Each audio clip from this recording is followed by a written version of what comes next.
പറവൂരിൽ video Satheesan പിന്നിൽ വളരെ പ്രധാനപ്പെട്ട കണക്ക്. പറവൂരിൽ വീഡിയോ സതീശൻ പിന്നിൽ പിന്നിൽ പോകുന്നു.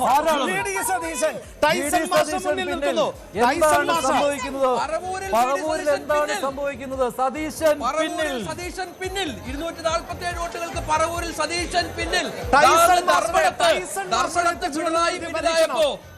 പറവൂരിൽ വീഡിയോ സതീശനും പുറകോട്ട് പോകുന്നു.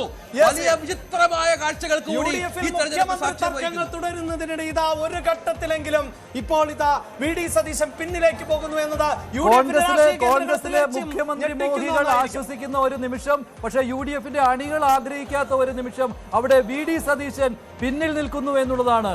പറവൂരിൽ വി ഡി സതീശൻ പിന്നിൽ. വോട്ടുകൾക്ക് കേരളത്തിന്റെ പ്രതിപക്ഷ നേതാവും 766 വോട്ടുകൾക്ക് കേരളത്തിന്റെ മുഖ്യമന്ത്രിയും പിന്നിലാണ്.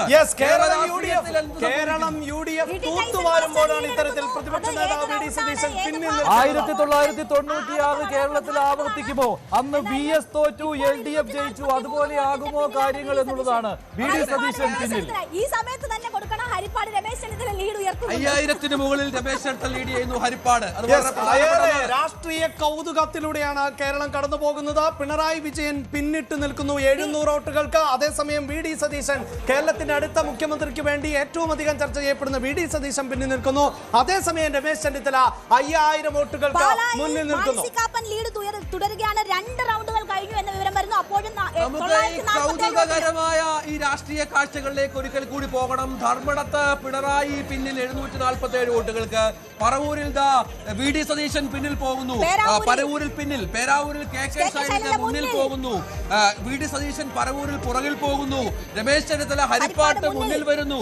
5000-ന് മുകളിൽ വോട്ടുകളിൽ ഭൂരിപക്ഷം നേടുന്നു. അങ്ങനെ വ്യത്യസ്തമായ, വിചിത്രമായ, കൗതുകകരമായ ഒരു ക്ലാരിറ്റി കൂടി. NDA 4 എന്ന് പറയുമ്പോൾ 4 ആണോ 5 ആണോ എന്ന് ക്ലാരിറ്റി വേണം. നേമത്ത് മുന്നിൽ, കോഴിക്കോട് സൗത്തിൽ മുന്നിൽ, പാലക്കാട് മുന്നിൽ, ചാത്തന്നൂരിൽ മുന്നിൽ. ഈ 4 ഉദ്ദേശിക്കുന്നത്. തീർച്ചയായും ചാത്തന്നൂരിൽ ആദ്യ ഘട്ടത്തിൽ ചെറിയ ലീഡ് NDAക്കുണ്ട്. പാലക്കാട് ഇപ്പോൾ 6000-ൽ പരം വോട്ടുകളുടെ ലീഡ് ശോഭാ സുരേന്ദ്രൻ നേടിയിരിക്കുന്നു. നേമത്ത് മുന്നിലാണ്, കോഴിക്കോട് സൗത്തിന് മുന്നിലാണ്, മഞ്ചേശ്വരത്തും കാസർഗോഡും പുറകോട്ട് പോയിരിക്കുന്നു. അതാണ് ഇപ്പോഴത്തെ NDA. 243 വോട്ടുകൾക്കാണ് ഒരു ഘട്ടത്തിലെങ്കിലും വി ഡി സതീശനെ പിന്നിലാക്കുന്നത്. 240 വോട്ടുകൾക്കാണ്. 243 വോട്ടുകൾക്ക് വി ഡി സതീശൻ. വൻമരങ്ങൾ ഒരു ഘട്ടത്തിലെങ്കിലും പിന്നിലേക്ക് പോകുന്നു എന്നത് രാഷ്ട്രീയ കേരളത്തെ ഒന്നാകെ ഞെട്ടിക്കുന്നു എന്ന് തന്നെ നമുക്ക് വളരെ കൃത്യമായി തന്നെ പറയാൻ സാധിക്കും. 6000 വോട്ടിന്റെ ലീഡ്. 6636 വോട്ടിന്റെ ലീഡ്.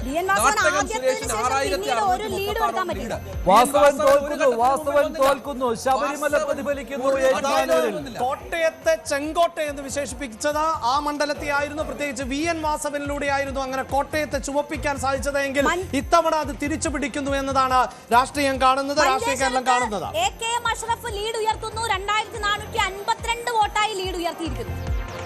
സന്ദീപ് വാര്യർ തൃക്കരിപ്പൂർ പിടിക്കും. സന്ദീപ് വാര്യർ ലീഡ് നില ഇപ്പോൾ 3000 കടന്നിരിക്കുന്നു.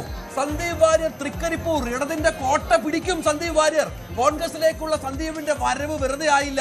സന്ദീപിനെ എഴുത്തള്ളിയവർക്കുള്ള മറുപടിയായി തൃക്കരിപ്പൂർ പോലെയുള്ള ഇടതുകോട്ടയിൽ സന്ദീപ് വാര്യർ തന്റെ വിജയഭേരി മുഴക്കുന്നു. പുതുപ്പള്ളിയിൽ ചാണ്ടി ഉമ്മന്റെ ലീഡ് 6000-ന് മുകളിലേക്ക് എത്തിയിട്ടുണ്ട്. പുതുപ്പള്ളിയിൽ ചാണ്ടി ഉമ്മന്റെ ലീഡ് 6000-ന് മുകളിലേക്ക് എത്തുന്നു. ഇടതിന് ആശ്വാസമായി ഒല്ലൂരിൽ ഒരു കെ രാജൻ 3402 വോട്ടുകൾക്ക്. ഇടതിന് ആശ്വാസമായി കെ രാജൻ. ഇടതിന് ആശ്വാസമായി ഒല്ലൂരിൽ ഒരു CPI 9 സീറ്റുകളിൽ മുന്നിട്ട് നിൽക്കുന്നുണ്ട്. LDF. കൂടുതൽ വാർത്തകൾക്ക് News 18 Keralam YouTube channel subscribe ചെയ്യുക.